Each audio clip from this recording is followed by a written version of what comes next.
Well, what's up everybody, my name's Scott, and in this video I'm going to be taking the rear end out of a 1991 Mazda Miata and putting it inside this space frame. I already have the rear end mostly disassembled. The only other thing I got to do is slide it out.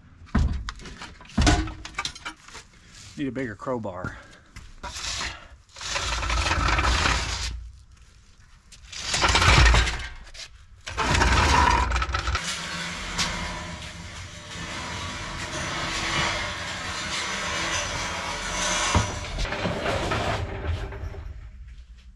That's pretty much a full afternoon's work. First step is to set the chassis at ride height. You do that with some wooden blocks. This crossbar is 03 on the McSorley 442 plans. I moved it up on the bulkhead 1 inch. Cut some long bars and you center them over top of the subassembly. And basically that hangs the subassembly off this back bar using the end of this tube and the end of this tube. You measure the distance between this edge of the subassembly frame and this edge of the car frame.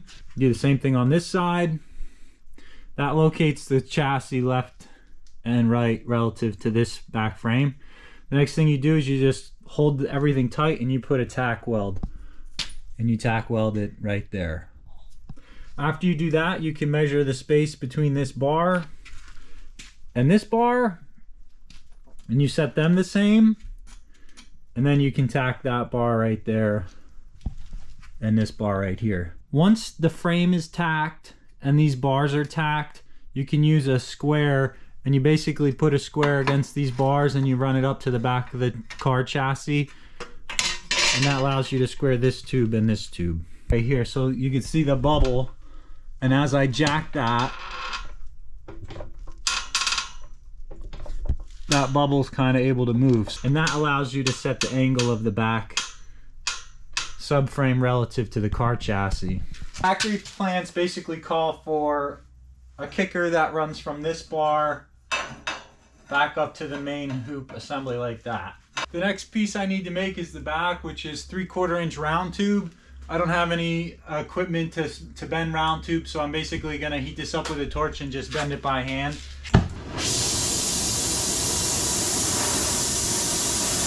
This is a rosebud torch, and it's specifically for heating.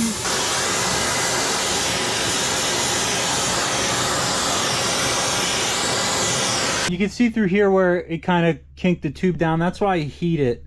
If you can heat it and you keep it heated, you know, hot enough through the bend, it won't kink like that. So the next time I do it, I got to make sure I get it hotter. But that's not too bad. By the plan, this needs to be 12.5.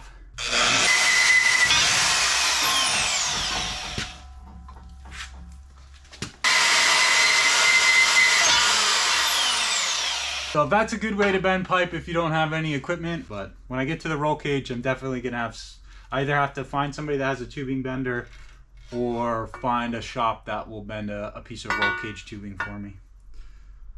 Because I like living, and I'm not gonna cheap out on a roll cage.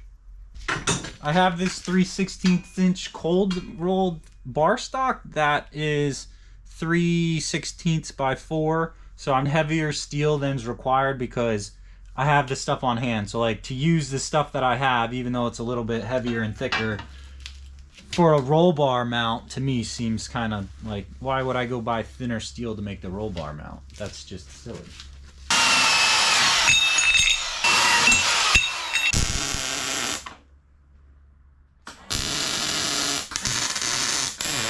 Just welds to the back of those two tubes. Bars in. Again, if you look across the frame, you can see everything's running nice and parallel, so that's great. The next thing is this hoop has to tie into this hoop. I got my two tubes cut. I put a small cope in the one side to fit around this tube. You gotta leave a little space to fill with weld, make it a groove weld. The bottom ends of the tubes are gonna end up covering these two corner joints, so I'm going to fully weld those.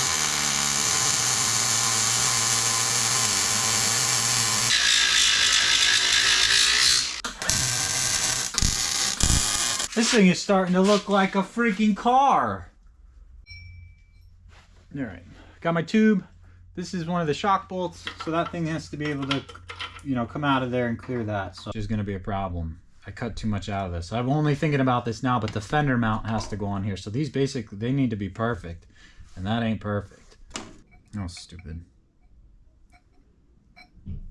Well, take this to the bench and weld it back together. Decided to just tack back on a piece of square tube, and then I'll do a full butt weld. I left the space there, so I'll get good penetration on that. It'll be like I'm assuming it's going to be the same space that's here, but I want to drop this, put this string line on and just double check it, because I don't want to do this again.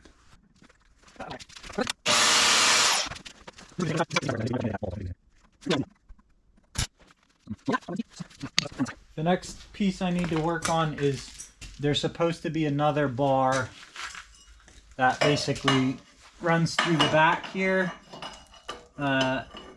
and connects all this stuff. I decided instead of making 3 bars, I would tie those in with some angles, and then I'll make a straight bar that goes across the middle. I didn't want to get too close. That's an adjustment bolt for the lower control arm, so I didn't want to get a bar right in front of that.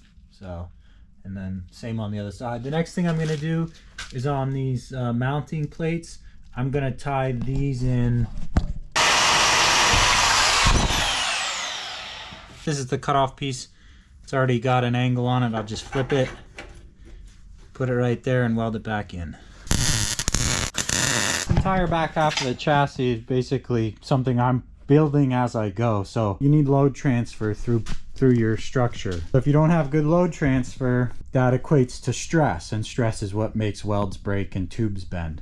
So if you have good load transfer, you'll have good stress. So that's kind of what I'm doing, is just triangulating a bunch of the back, making braces and triangles, and all that basically translates to good load transfer and in turn low stress. Make a bunch of triangles, make sure you've got triangles in all 3 directions, and that's what equates to good good chassis design. So winging it.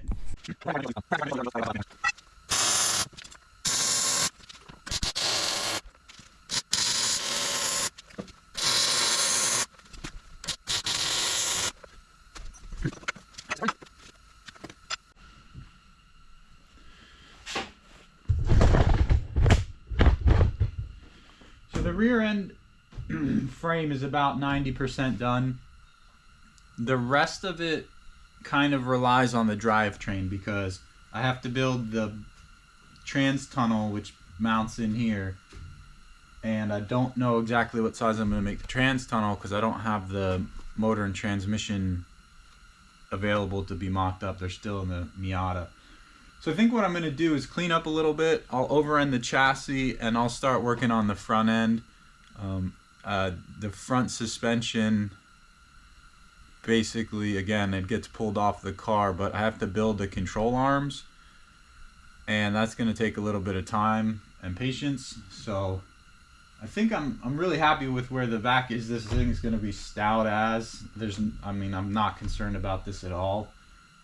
Everything looks straight and square. There's a lot of toe on the tires. I'm hoping that's just because it needs an alignment, and it is adjustable from with the factory setup, so hopefully there's no issues there. But overall, I'm real happy with the way it turned out. If I were to do it again and I had more confidence, maybe I'd build a whole custom rear end assembly, but for my first car, I think putting the whole sub-assembly in as a unit was definitely the way to go. I basically went from a bare chassis to a whole rear end in a couple of nights. It was basically 1 week. I started building this on Monday, and it's Saturday, so it's 5 evenings after work, a couple hours a night. So thanks for checking out the low-cost build. The next video is going to cover front suspension. I'm going to build both upper and lower control arms. If you like the content, please like, comment, and subscribe.